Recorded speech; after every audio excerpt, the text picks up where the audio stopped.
একজন পুরুষ এক সুন্দরী মেয়েকে বিয়ে করেছিল। সে তাকে খুব ভালোবাসত। একদিন মেয়েটির ত্বকে একটি রোগ হয়। ধীরে ধীরে সে তার সৌন্দর্য হারাতে শুরু করে।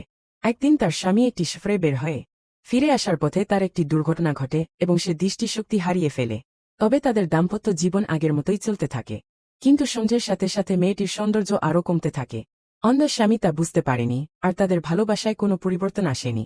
সে তাকে আগের মতোই ভালোবাসত, আর মেয়েটিও তাকে খুব ভালোবাসত।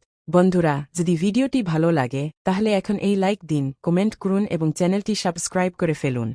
আপনাদের কী ধরনের ভিডিও দেখতে ভালো লাগে সেটাও কমেন্টে জানাতে ভুলবেন না। আর ভিডিওটি বন্ধুদের সঙ্গে শেয়ার করে আনন্দটা ছিটিয়ে। একদিন মেয়েটি মারা যায়। তার মৃত্যু স্বামীর মনে গভীর দুঃখ নিয়ে আসে।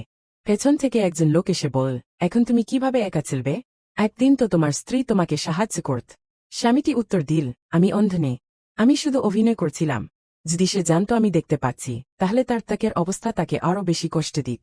আমি তাকে শুধু তার সৌন্দর্যের জন্য ভালোবাসিনি, বরং তার মমতাংশ ও ভালোবাসাপূর্ণ স্বভাবের জন্য ভালোবেসেছিলাম।